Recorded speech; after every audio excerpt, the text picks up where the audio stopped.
Comme une tasse de café, un show ou un talk show peut aussi remonter votre courage.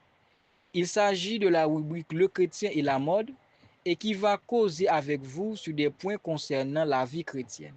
Suivez-nous et ne manquez pas d'audience. Bonjour les amis, aujourd'hui est lundi 8 juin 2026 et nous avons pour thème comment le respect de soi se traduit-il dans le choix de nos vêtements. Je reprends.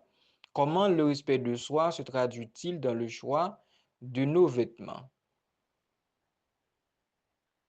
Et pour cela, avant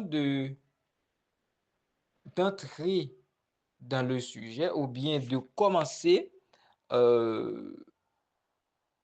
pour parler ou bien pour décortiquer le sujet, nous allons prendre une petite pause et après on revient.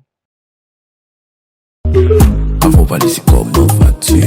On fait fréquent parce qu'on convoit-tu. Un petit coup de poudre, on couille au fou.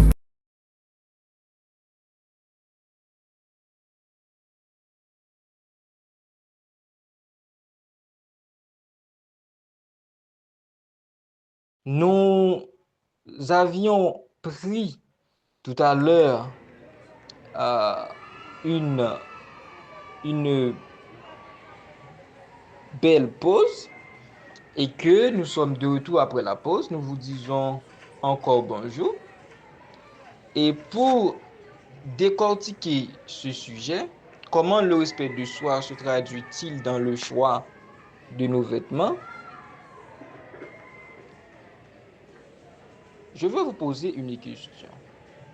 Avez-vous déjà remarqué à quel point nous prenions soin des objets qui ont de la valeur? On protège l'écran de notre téléphone. On polit une belle voiture. Mais qu'en est-il du chef-d'œuvre le plus précieux de la création, qui est votre corps?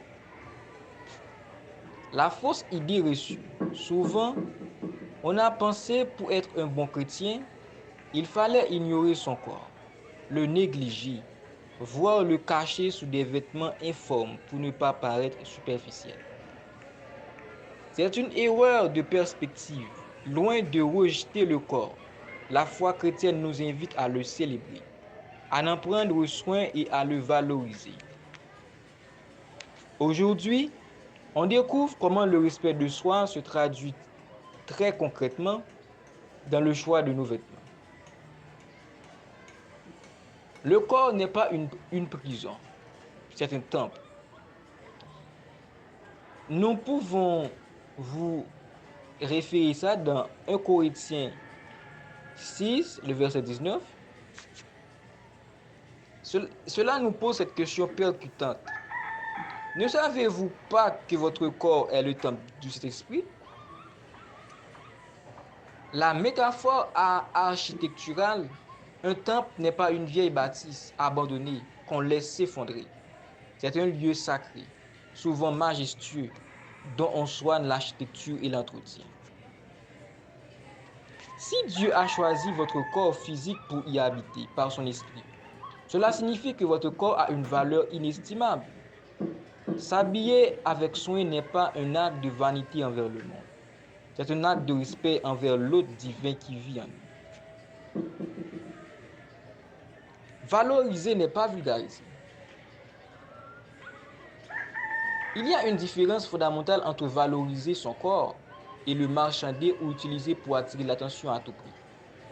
La mode du monde pousse parfois à la sursexualisation, l'utilisation du corps comme un objet marketing. La vision chrétienne, elle, redonne au corps son statut de sujet d'honneur. L'application vestimentaire,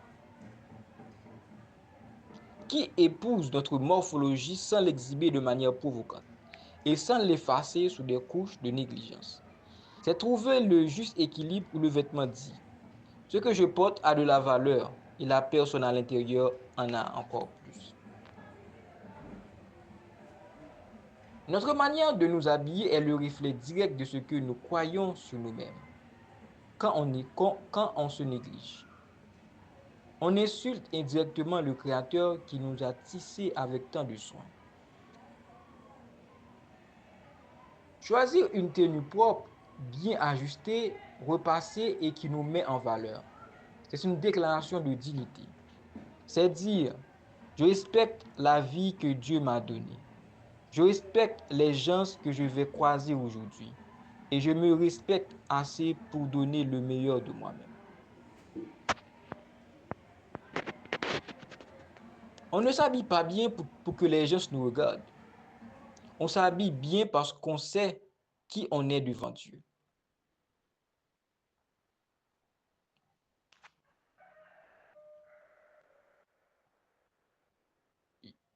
Le message que je veux vous faire passer, le message que je veux faire passer aujourd'hui, ou bien que je veux vous donner comme, comme,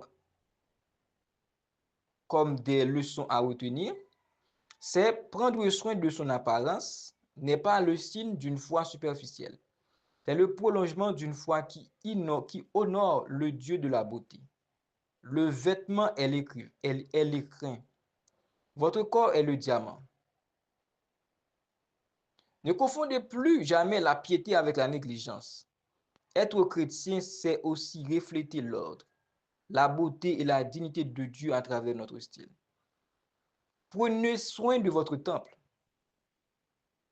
Est-ce qu'il vous arrive parfois de vous sentir coupable de vouloir être élégant ou bien élégante pour une fille?